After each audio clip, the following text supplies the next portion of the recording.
ಅಸ್ಸಲಾಮು ಅಲೈಕುಂ ವರಹಮತುಲ್ಲಾಹಿ ವಬರಕಾತು. ಬಿಸ್ಮಿಲ್ಲಾ ವಲ್ಹಮ್ದುಲಿಲ್ಲಾ ವಸ್ಸಲಾತು ವಸ್ಸಲಾಮು ಅಲಾ ಅಶ್ರಫಿಲ್ ಮುರ್ಸಲೀನ್ ವ ಅಲಾ ಆಲಿಹಿ ವಸ್ವಹಬಿಹಿ ಅಜ್ಮഈನ್. ಅಮ್ಮಾ ಬಾದ್.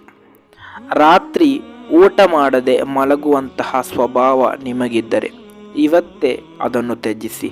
ಕಾರಣ ಅದರಿಂದ ಉಂಟಾಗುವಂತಹ ಅಪಾಯವನ್ನು ನೀವು ಕೇಳಿದರೆ ನಿಮ್ಮ ಜೀವನದಲ್ಲಿ ಮತ್ತೆ ನೀವು ರಾತ್ರಿ ಊಟ ಮಾಡದೆ ಮಲಗಲ್ಲ.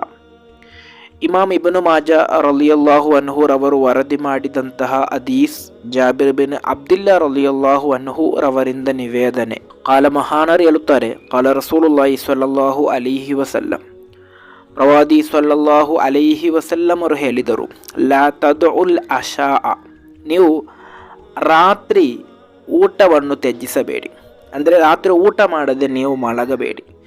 ವಲೌ ಬಿ ಕಫಿಮಿನ್ ತಮ್ರಿನ್, ಅದು ಅಲ್ಪ ಖರ್ಜೂರವಾದರೂ ಸರಿ ನೀವು ತಿಂದು ಮಲಗಿ, ಖಾಲಿ ಹೊಟ್ಟೆಯಲ್ಲಿ ನೀವು ಮಲಗಬೇಡಿ.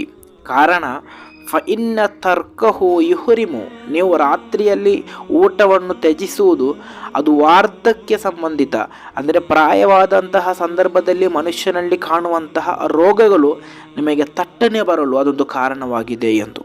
ಆದ್ದರಿಂದ ನಮ್ಮ ಮನೆಯಲ್ಲಿ, ನಮ್ಮ ಕುಟುಂಬದಲ್ಲಿ ಯಾರನ್ನೂ ಕೂಡ ರಾತ್ರಿ ಊಟ ಮಾಡದೆ ಮಲಗಲು ನಾವು ಬಿಡಬಾರದು.